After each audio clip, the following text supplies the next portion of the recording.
Hi hello வணக்கம் and welcome to Jerusa'skitchen. இன்றைக்கி இந்த வீடியோவில் ரொம்பவே டேஸ்டியான எண்ணெய் கத்திரிக்காய் குழம்பு எப்படி செய்கிறதுன்னு பார்க்க போகிறோம்.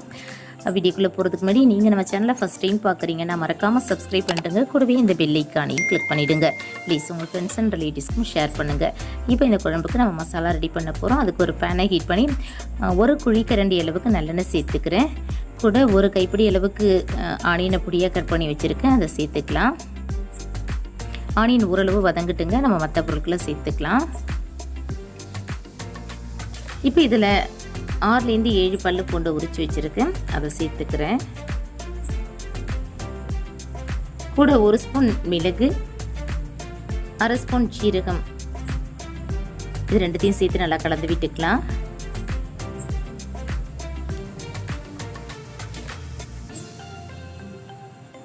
வெங்காயம் நல்லா வதங்கிடுச்சிங்க. இப்போ இதில் நம்ம தக்காளி சேர்க்க போகிறோம். நான் 2 மீடியம் சைஸ் தக்காளி ரஃபாக கட் பண்ணி வச்சுருக்கேன், அதை சேர்த்துக்கிறேன்.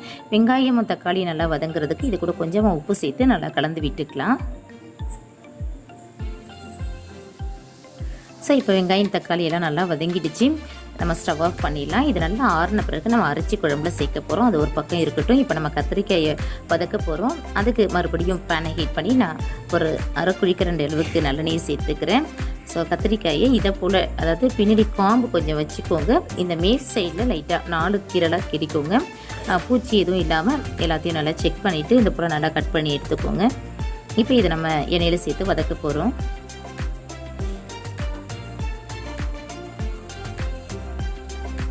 ஸோ அந்த கத்திரிக்காயெல்லாம் நல்லா நிறம் மாறி வரணும், அந்த அளவுக்கு அது வேகணுங்க.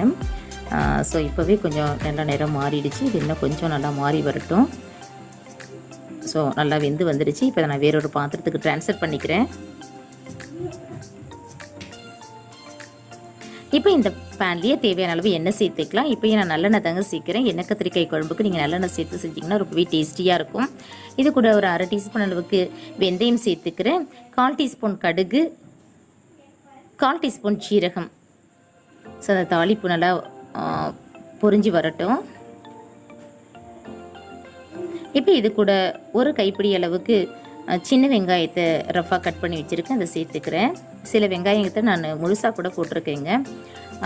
இப்போ இதில் ஒரு 6லேருந்து 8 பல்லு பூண்டு, கொஞ்சமாக கருவேப்பிலை, இது எல்லாத்தையும் சேர்த்துக்கலாம். கூட ஒரு 2 பச்சை மிளகாய் இதையும் சேர்த்து வதக்கிக்கலாம். ஆனியன் பூண்டு இதெல்லாம் நல்லா வதங்கி வரணும். இப்போ குழம்புக்கு தேவையான மசாலா சேர்க்க போகிறோம்.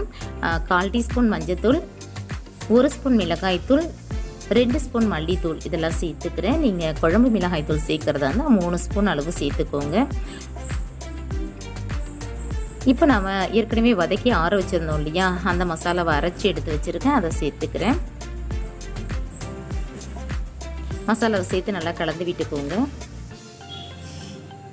கொஞ்சம் லைட்டாக இது எண்ணெயில் வதங்கினா போதும். ஸோ நம்ம ஏற்கனவே வதக்கினதுனால இதை லைட்டாக நம்ம மிக்ஸ் பண்ணி விட்டுக்கலாம்.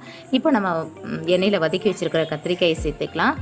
கத்திரிக்காய் இந்த டைமில் சேர்த்திங்கன்னா நல்லா இதில் உப்பு காரம் இதெல்லாம் நல்லா இறங்கி வரும். அதனால தான் நான் இப்போவே சேர்த்துக்கிறேன்.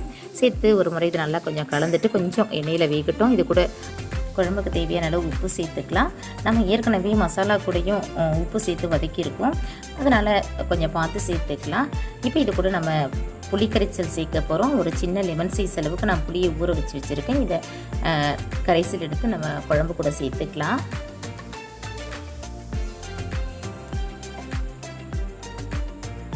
புளி கரைசலை சேர்த்து நல்லா கலந்து விட்டுக்கோங்க. இந்த டைமில் உங்களுக்கு உப்பு காரம் தேவையாக இருந்தால் சேர்த்துக்கோங்க. எனக்கு உப்பு காரம் எல்லாமே சரியாக இருக்குது. ஸோ குழம்பை கலந்து விட்டு இந்த குழம்பு நல்லா கொதிச்சு வரணும். ஸோ மூடியை போட்டு கொஞ்சம் நேரம் வெயிட் பண்ணலாம்.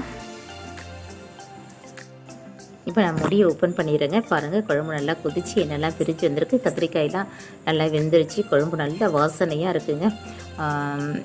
இப்போ நம்ம ஸ்டவ் ஆஃப் பண்ணிடலாம். நம்முடைய எண்ணெய் கத்திரிக்காய் குழம்பு கமங்கிற வாசனையோட செம்மையாக ரெடி ஆகிடுச்சு. எண்ணெய் கத்திரிக்காய் குழம்புக்கு நீங்கள் முட்டை, அப்பளம் இது கூடலாம் சர்வ் பண்ணிங்கன்னா ரொம்பவே டேஸ்டியாக இருக்கும். நான் இன்றைக்கி கீரை, அப்பளம் கூட சர்வ் பண்ணுறேன். கண்டிப்பாக இந்த வீடியோ உங்களுக்கு பிடிச்சிருக்குன்னு நினைக்கிறேன். இந்த வீடியோ உங்களுக்கு பிடிச்சிச்சுன்னா லைக் பண்ணுங்கள், ஷேர் பண்ணுங்கள். மறக்காமல் நம்ம சேனலை சப்ஸ்கிரைப் பண்ணுங்கள். கூடவே அந்த பெல் ஐக்கானையும் கிளிக் பண்ணுங்கள். மீண்டும் வேறொரு நல்ல ரெசிபியோடு நான் உங்களை சந்திக்கிறேன். தேங்க்ஸ் ஃபார் வாட்சிங். Take care and bye.